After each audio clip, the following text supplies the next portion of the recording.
আরে সরি আমার এন্দুর গাড়ি, তোকে আমাকে এখানে রেখে স্কুলে যেতে হবে, না হলে স্যার আমাকে অনেক মারবে।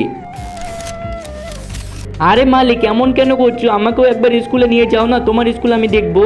আরে না সরি, তোকে যদি নিয়ে যাই তাহলে স্যার আমাকে অনেক মারবে, আর তুই ভুল করে আমার পিছনে আসবি না। মালিক তো চলে গেল, এখন মালিকের পিছন পিছন আমি যাবো লুকিয়ে। বাচ্চারা তোমরা কেউ মজা করো না, না হলে কিন্তু আমার এই রোবট গাড়ি তোমাদের সবাইকে মজা দেখাবে। আচ্ছা আচ্ছা ঠিক আছে স্যার, আমরা কেউ মজা করব না, কেউ কিন্তু মজা করবি না। আরে এটা কি হলো, আমার তো অনেক জোরে বাথরুম পেয়েছে। আরে রোবট আমি একটু বাথরুম থেকে আসি। আরে না কেউ বাইরে যাবি না যত সময় এই লেখা কমপ্লিট না হচ্ছে। আরে রোবট এমন কেন করছিস, যেতে দে না, পায়খানা করবি না বাথরুম করবি, এটা লেখা হলে তারপরে যেতে দেবো, তার আগে না।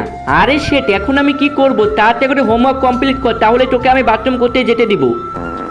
আমি এটা কি বিপদে পড়লাম, আমার অনেক জোরে বাথরুম পেয়েছি, এখন আমার যেতেই হবে। এই রোবটের কথা বাদ দেই।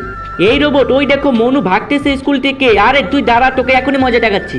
আরে না এই রোবট তোর সাহস কত বড়, তুই আমার মালিককে মারিস, তোকে এখনই মজা দেখাচ্ছি। এই নে। এই ছোট রোবট তো সারের রোবটকে ভেঙে ফেলেছে। তুমি ঠিক আছে তো মালিক? হ্যাঁ আমি ঠিক আছি, থ্যাংক ইউ আমার এন্দুর গাড়ি। বন্ধুরা আমার এন্দুর গাড়ি কেউ সেটা ঠিক করছে না ভুল করছে, ভিডিওটা লাইক করে চ্যানেল সাবস্ক্রাইব করে কমেন্ট করে দিয়ে যাও।